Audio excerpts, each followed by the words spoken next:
"You're fired," are the words that some WWE talent may be hearing this week. Bryan Alvarez is reporting that possibly some WWE talent may be getting the cut from the company. Plus, we got some more news on MJF and Tony Khan. What's going on with the situation? Tony Khan doesn't want to comment. Apollo Crews makes his way to NXT and now is part of the NXT roster. Monday Night Raw saw a huge bump in the ratings after Hell in a Cell, as well as NXT, and WWE is planning to have a partnership with Vice TV to work on an upcoming project later this year. There's a lot to get into in today's edition of The Top Story. Share the link or you stink. Watch out, watch out, watch out, watch out!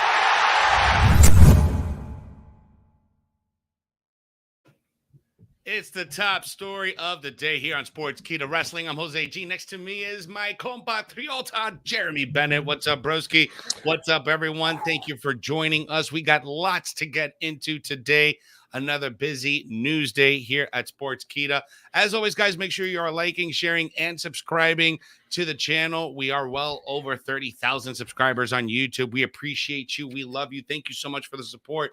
Continue showing the support by liking and slamming that notification bell so you never miss whenever we drop brand new content.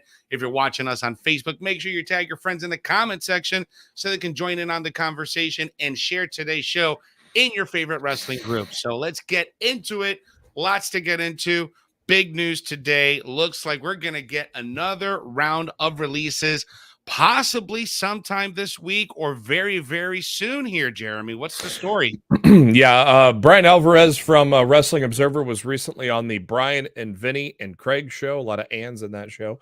And he explained, of course, the new policy. We talked about this on Top Story before. The new policy where recruits are given a few mere months to show in-ring improvement, and if you're not showing that improvement, you're out the door, much like what happened with I guess you could say Harlan, for example. Parker Bordeaux, he was I guess not showing improvement, even though he looked like seemed like a blue chipper, looked like Brock Lesnar's son, but he was fired. And so Alvarez on the show, quote, every 6 months they evaluate you, and if you aren't getting better, then you're done for. And apparently they've made some evaluations, including some names you would know. So we might get some changes coming to NXT 2.0. Not a cancellation. Some people might be canceled. Yeah, at this point, it's almost like we could expect these cuts every 6 months. I'm not sure if this is going to be every quarter, but we could probably start seeing these cuts a little bit more frequently, every 6 months or so. Parker Bordeaux was a great example where if you're not catching along and if you're not performing well in the ring or just getting over, you're out of here. There's no tolerance for it. And I can understand that, you're spending a lot of money on developing these people to come up to make it onto the main roster and, go global. But it's not meant for everyone. Kevin's joining us here. Kevin, you finally got some audio on your side? Yes, finally. No, I mean, here's the thing. This is with WWE, and everyone goes off of them. Oh, they're an awful corporation. They're an awful corporation. They're releasing talent. They're doing this, but they're trying to run an operation where they make superstars. Like Exactly. that's the stated goal. Why would they keep people if they're not there yet? And not everybody's cut out to be a superstar. And I feel cruel saying that, but it's also, I think at the NXT level, people don't think are going to have as much anger. At least fans won't, because they haven't been really attached to those characters just yet. At some level or not. Exactly. But you release a Bray Wyatt, everybody loses their mind. Vince is out of touch. Alvarez did say it's going to be some names we know, though, this time around, possibly. And it could also just be a sense of, hey, you're not doing anything. Doesn't look like you want to go anywhere. You know what I mean? Like, or hey, you're not in a position where we think you are. Or creative has nothing for you, pal. Like, we've heard that before too, right? And it's releases is the word that's attached to WWE. Other companies just let your contract go out, and then you quietly get to disappear and fade out, right? So it's how they want to handle their business. I don't think this is a shocking story to anyone, but it's specifically saying that they're doing this with NXT, where they said that and now they're doing it. So I mean, I don't know why anyone should be aggravated about it, but if people want to be mad at WWE for the sun coming up in the morning, they will be, so there it is. The thing is also that WWE's been very transparent on telling us, listen, this is what's going to happen. Don't be surprised when this happens. And we're right around the corner from this happening. And I've already seen tons of comments already in the chat where, this is Vince's fault. WWE's going to go downhill because of it. No, guys, he's doing the best thing. And I'm not trying to be a WWE apologist. I'm not trying to be a Vince McMahon apologist. That's Kevin's job. I'm a business person as well. Shut up, Jeremy. I'm a business person as well outside of reporting wrestling news and stuff like that. There's a lot of stuff that I do outside of the camera. And from a business standpoint, you have to do whatever you have to do to make your business as best as possible. And if that means trimming some of that fat out of that NXT roster, then so be it. Yeah, I mean, it's not a surprise at all. They called their shot, and here we are. Yeah. And Alvarez might not have any news. He might just say, well, it's a few months afterwards, so let's just make this news, and here you go. Hey, some pretty cool stuff here from Fightful. Check out I think it was Big E's Twitter account or Titus's. Let's see here. But Big E attending a hockey game with Titus O'Neil. Good to see him out and about. Still sporting a neck brace too, by the way. But it was attending a game there with it looks like a Tampa Bay Lightning game with Titus O'Neil. So good to see him. How many months removed from the neck break for him now? I don't know, man. It's been already about three months. February, wasn't it? Yeah, around that. That's when the injury was. So yeah, it's been about 3 or 4 months now. Yeah. Back on topic here, Jim Thorne with different people. Why not move the NXT stars that are doing well up and not make things more interesting? Well, the thing is, then you're talking about talent you already know on television disappearing, and so exactly. then you guys are going to get mad. But that's a matter of competing for spots and competing to be on the show and taking the roles they write for you and doing the best you can with them and competition. That's healthy. That's actually something Ciampa actually alluded to earlier today on the bump when he was talking about his move from NXT to Raw. And he's like, listen, it's starting all over again. I have to make a name for myself all over again because this is a bigger platform. So I'm starting all over again. And I'm just trying to find myself in situations or opportunities where I can take advantage of and I can get noticed. That's where his mentality is right now. So just because you come up from NXT into the main roster doesn't mean you're going to get a rocket push immediately. There are some exceptions. You look at Raquel Rodriguez right now. I mean, she's been in title contention now for several weeks. She's in the top spots in the women's division on SmackDown. And she two popular names walk out of the company. You get a spot going up. People leave. That's what I'm get saying. Injured. Exactly. It's all about opportunity, but don't expect any NXT stars to make big waves. We have some that are the exception, but the majority, usually it takes a few months to make a big splash on the main roster. Guy that's probably ready right now is Carmelo Hayes, but he gets called up. He's probably going to be paired with Trick Williams as a tag team. He ain't going to be a single star right away. So, but guys like that, and I mean, Ciampa now, all Ciampa's doing is attacking people from behind. That's all he's done so far. We haven't really had a promo or anything. One person that I have a really good feeling that could do amazingly well would be Grayson Waller on SmackDown if you put him with Happy Corbin. Those two guys are just so annoying and so heelish that they would just get that boo response in a heartbeat, and people already hate Grayson Waller. So he works pretty well with Tiffany Stratton too, for the same reasons.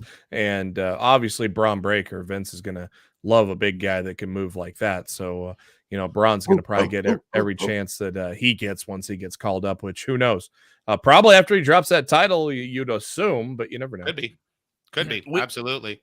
We have another update here on this Tony Khan MJF story as it turns, don't we? Yeah, we absolutely do here. We did get a Fightful Select on some information regarding this whole trajectory and logistics of MJF, and now probably going another route, maybe not doing WWE immediately. There's a lot of things going on here. What's up, Jeremy? From Fightful Select today, they were told at some point the day before the meet and greet and flight booking, MJF had spoken with Tony Khan at Rampage, though not sure what how the conversation went or if that led to what happened the following day when he did not appear at the meet and greet. MJF was not present at the Warner Media after party on June 1st, which was after Dynamite there when a lot of executives were in attendance. Of course, he cut that famous promo from last week. MJF was not at Rampage in Ontario this past Friday, which was a live show near the Young Bucks home. He did not travel with All Elite Wrestling after Dynamite. They heard from numerous sources that MJF remained in Los Angeles for several days, which leads to some credibility on another rumor that Fightful Select has confirmed. Rumor! They have confirmed it now, though, so it's no longer a rumor. I know. MJF has had growing interest in pursuing Hollywood opportunities, according to his friends, as well as consistent Fightful sources. MJF has been speaking more about the possibility of getting into acting. He mentioned in an interview with Ariel Helwani, the same one that helped start the issues between he and Tony Khan. He claimed to have recorded a voiceover for an animated role that'll come out next year. And people within AEW have heard MJF has had meetings set up last week in LA to possibly explore that route. Many have heard that he's been mentioning getting into acting as far back as this past March. I mean, it makes sense. He's a larger-than-life personality. The guy has an ability to connect with an audience, which is something any wrestler needs, but he has that probably more than other facets of his arsenal to entertain that people understand. A lot of people say he's just a talker. He's not a good wrestler, which is ridiculous. I think he's a fine wrestler. Yeah. And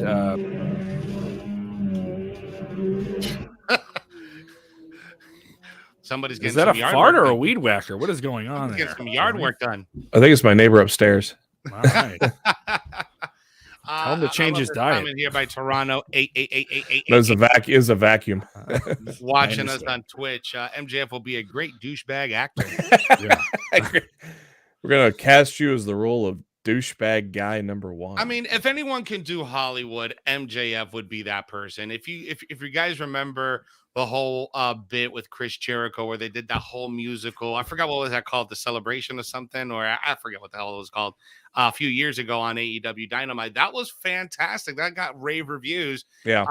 And the guy just does such a great job of being hated. I think he could do a pretty good job doing some acting stuff. Frantic World says they could see MJF in those Showtime Billions show. Yes.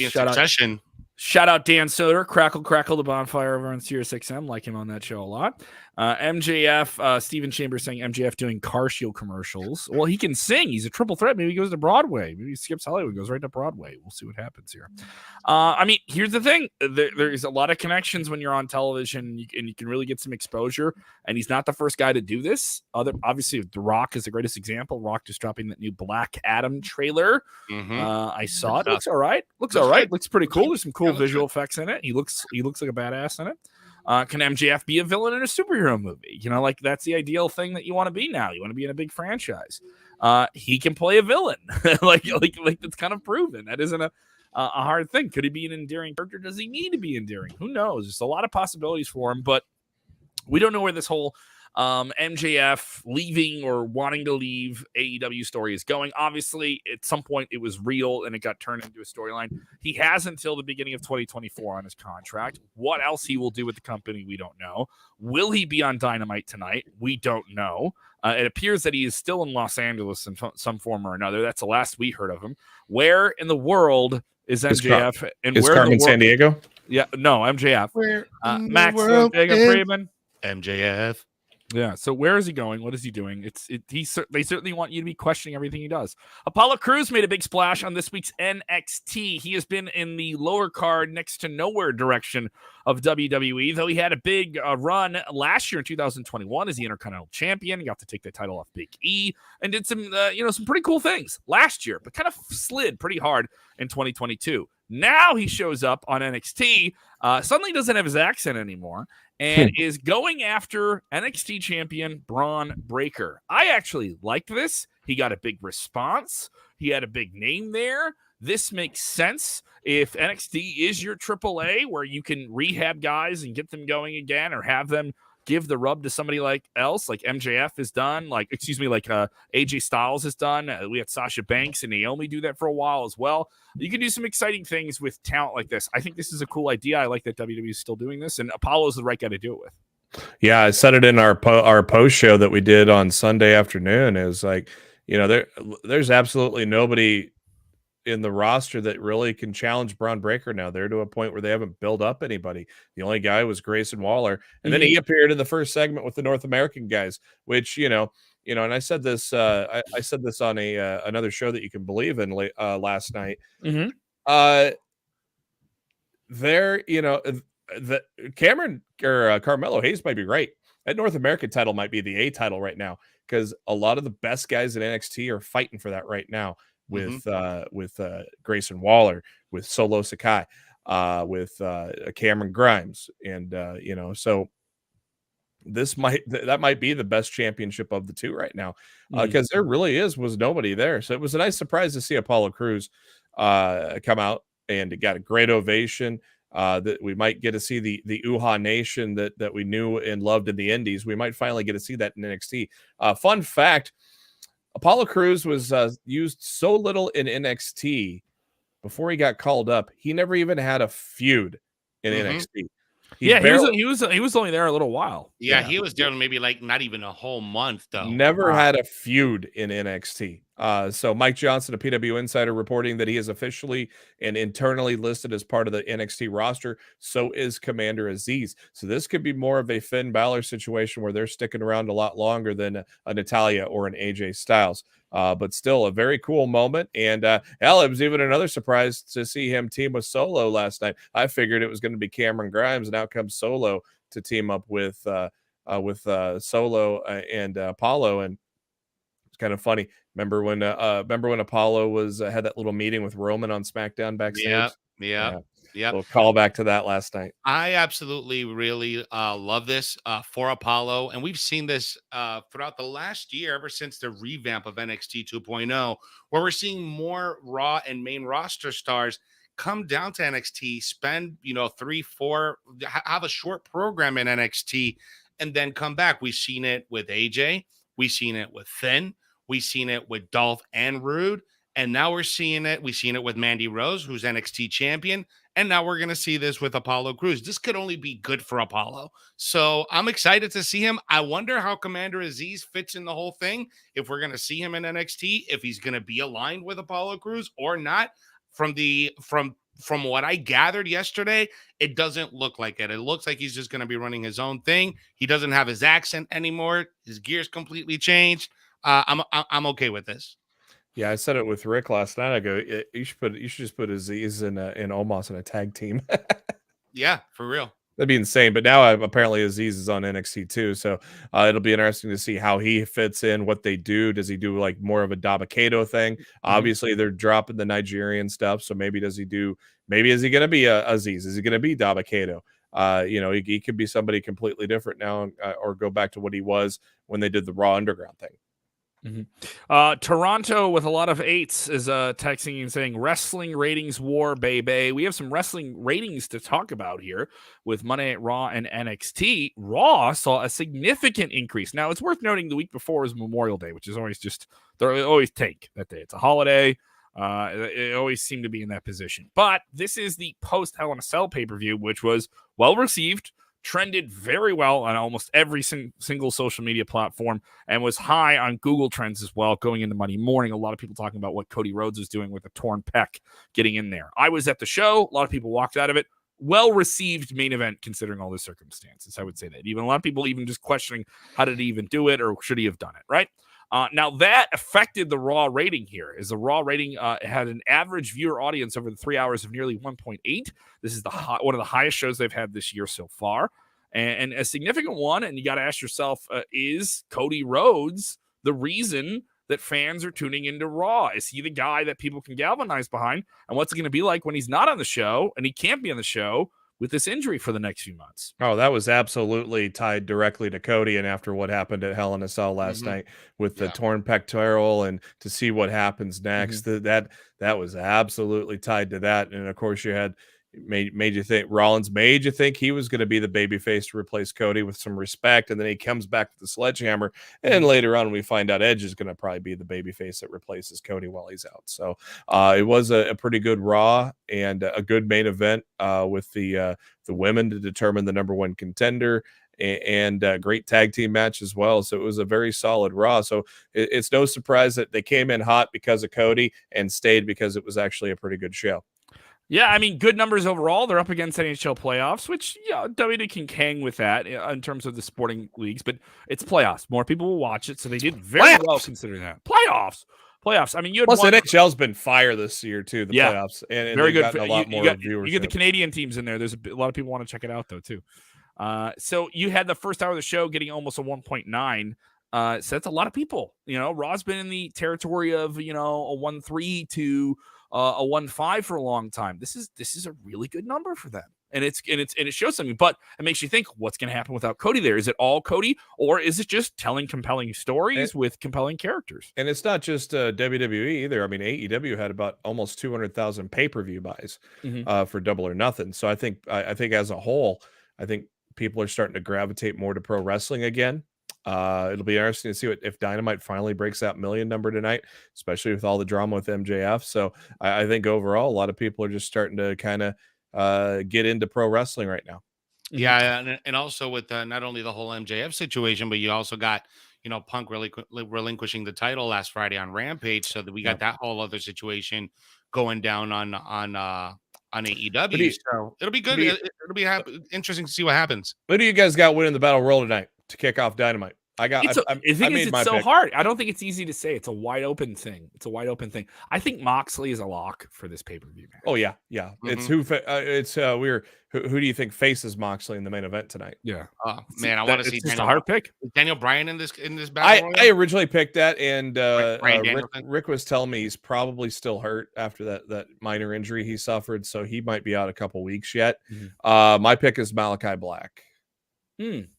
I could be a good pick. I mean, Wardlow's on a path right now. He could be but you gotta pick somebody you can beat. I don't think you can beat Wardlow right now. You know what I mean? You gotta pick somebody who can win that match, go up, lose to Moxley, and they're gonna be fine. So are we gonna have any New Japan people in this battle royal? That's very interesting. That'd be interesting too. But I mean, they've been Mox and Tanahashi have been wanting this for years. So now that Punk's out of the equation, this is the perfect chance to get that together. So I think we're all but set with Mox and Tanahashi at Forbidden Door.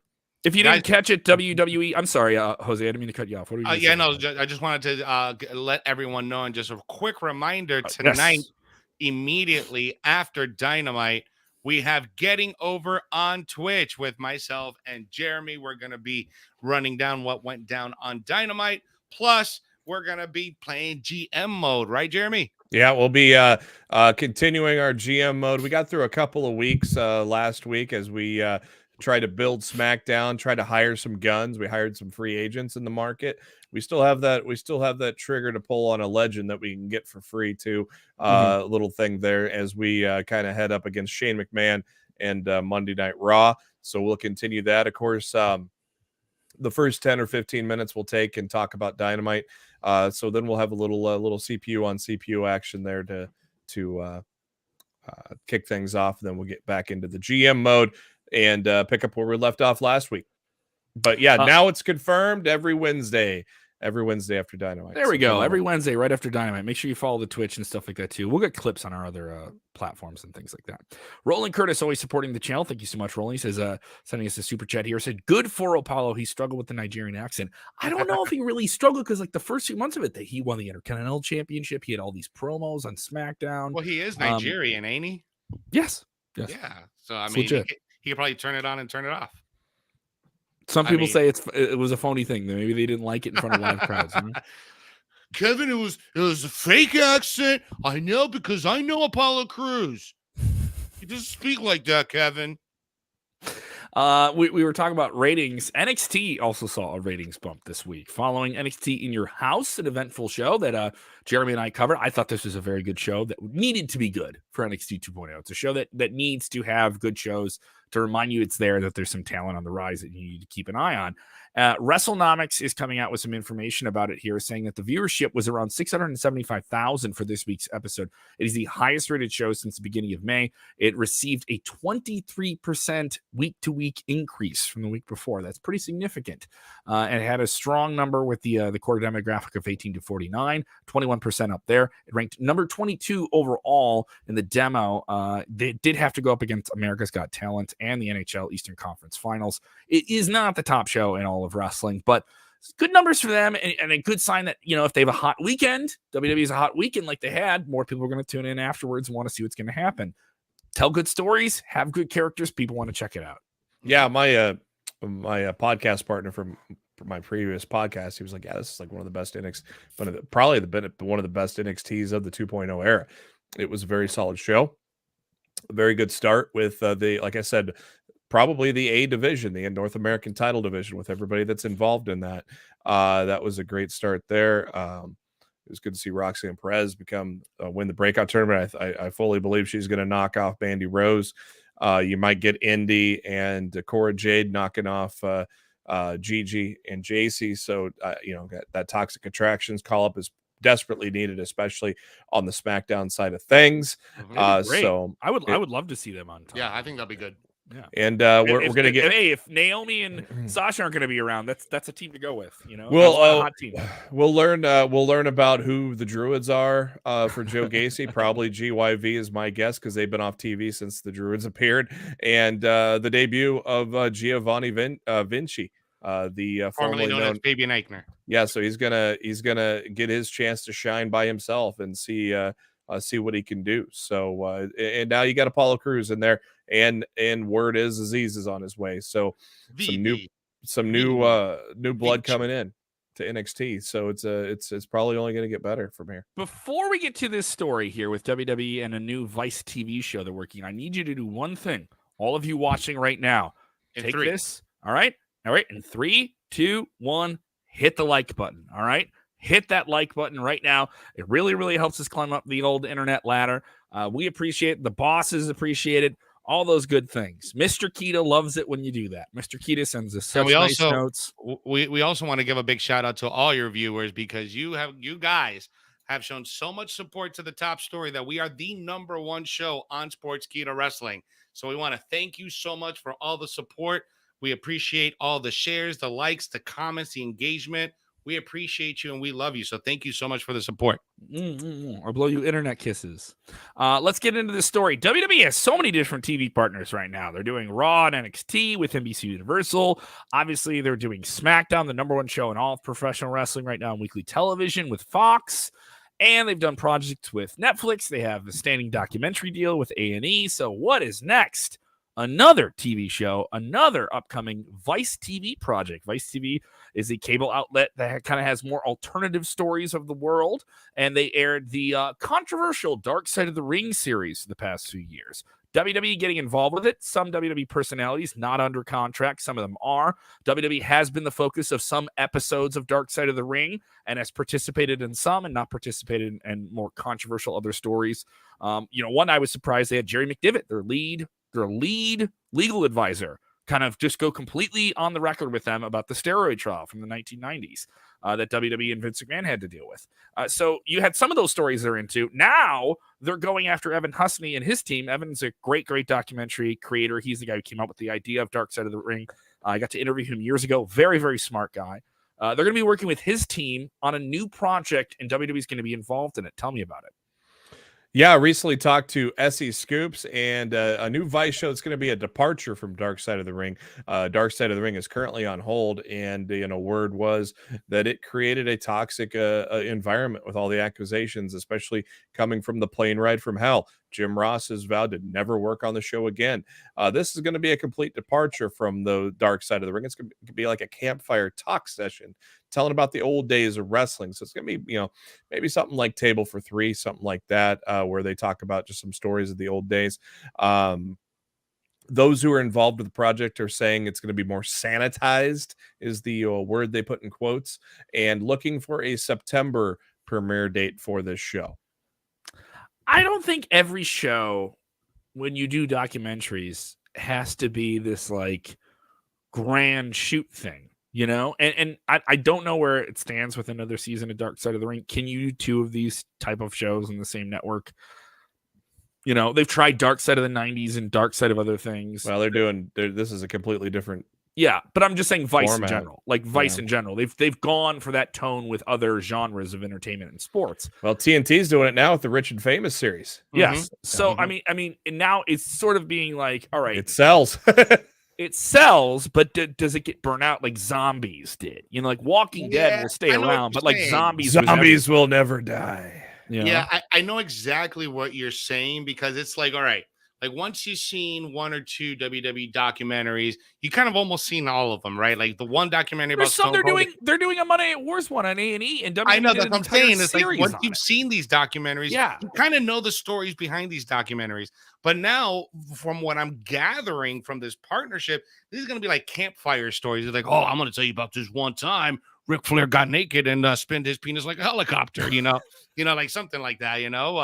I mean, just other stories, but not to the degree and the grittiness and the darkness that Dark Side of the Ring was producing. All right, so we're gonna have wrestlers around a campfire. All right, okay, road stories. I'm down for that. You know, but wrestling is a world filled with stories that we've heard. Some we could hear again, some we could hear before, and WWE understands that its lore and the culture around it is something that's very compelling. So they have to monetize it and do something with it and create a new whole other thing with it. They did that with the network on the first incarnation of the network. They're doing it with WWE Peacock Network now. So it's I don't blame them. You know, as long as they can tell these and they're entertaining, I'm down for it. It is interesting that they're working with the Dark Side of the Ring team, because that's a team that knows how to like do these recreations, and like the way they do the kind of like those like off-focused like dramatizations of everything and the animations and other stuff like that. I enjoy that. Like there's something compelling about the way you visually do a documentary when you don't have the footage, and Darkseid was able to do that completely. Is that the Conrad Thompson emoji there that we just saw? Yeah, the Conrad Thompson emoji. I'll take it. Yeah, definitely. I mean, good on WWE for saying like, hey, we want to keep doing something that's adventurous and not a little bit out of the box. And I do think working with Vice is you're not going to be on Vice if you're not doing something that isn't just like a left turn when people think you're going right, because that's kind of what you're doing with A&E. All right, they're doing documentaries on all the big names. All right, what's the out there story that we can tell that's still going to be compelling and different? And that's the type of stories that Vice likes to tell as a network. And it's interesting that WWE is saying, yeah, if you're going to do these stories about us anyway, why aren't we just involved in it? You know? I mean, if they're going to keep doing, and we're going to close out here in just a few minutes, but if they're going to keep doing like these documentary style programming, they should just put the money back in Camp WWE and bring me season 3 of Camp WWE, because that show was gritty and funny and just absolutely hilarious. Yeah, that was good. Some of it was good, some of them were not. It depended on episode to episode. But I also, the best episode of that is when Vince McMahon doing the voice of himself. He's the only he's the only wrestler that does his own voice on the show, which is kind of interesting. And there's one where he makes like a young Triple H. They're all like kid versions of the wrestlers. He makes a young Triple H take him on a date. If you can take me on a date, you can take my daughter on a date. Ha ha. And it was pretty ridiculous. It was so good voicing his own character. It was just amazing. Thank you guys so much. If you're just joining us, we have a lot to cover in this episode. You can go back and check out about a possible reported wave of potential releases in WWE NXT, all of the different ratings bumps that we've seen after WWE Hell in a Cell and after AEW Double or Nothing. A lot to check out on this episode. If you joined us late, don't worry, you can watch it on demand, and you can get us on demand 5 days a week on Sportskeeda Wrestling on Facebook Watch, YouTube, Twitch, and in our podcast channels. Go ahead and subscribe to us on all your different podcast apps. If you haven't done so, rate us on the podcast apps. Thank you guys who have put us on the charts in India, Pakistan, Australia, #1 once again in Ireland, and the United States, Canada, and beyond. Thank you guys so much. We really, really appreciate it. Follow me on the Instagram. I just put up a new comedy clip, my stand-up comedy. I'm doing more stand-up comedy shows. Love it. Talking about sharks. I just did one about just getting people ready for Shark Week coming up, and that's over on my Instagram. You can follow me at KevKellam6 @KevKellam6. What do you got, boys? Guys, as always, I'm always here on the top story. So give me a follow on my Instagram, on TikTok, and on Twitter at Jose G. Right here, official _ in between the G. Jeremy, before you sign off, people want to know if you ever figured out that laughing that you apparently thought you heard at the end of Hell in a Cell that you thought may have been a Bray Wyatt teaser, but we're not sure what it was. It's probably just reverb and just the way it bounced off the arena. But I wasn't the only one that heard it. A lot of other people heard it too. So okay, all right. So you may be the only one here. Chungus Khan saying, "I hope WWE releases from the limbo the slate of their play." Hey, we'll see what happens, man. We'll see what happens here. Well, Chungus Khan, good luck to you and your future endeavors. Yes. Thank you guys so much for supporting the channel. Really, really appreciate it. And remember, when watching wrestling, do the most important thing. Watch Getting Over tonight on Twitch after AEW Dynamite. And remember, when watching wrestling, do this one thing. What's that? You have to take a deep breath, let it go, and remember, enjoy wrestling. yeah, Max, do. Watch out, watch out.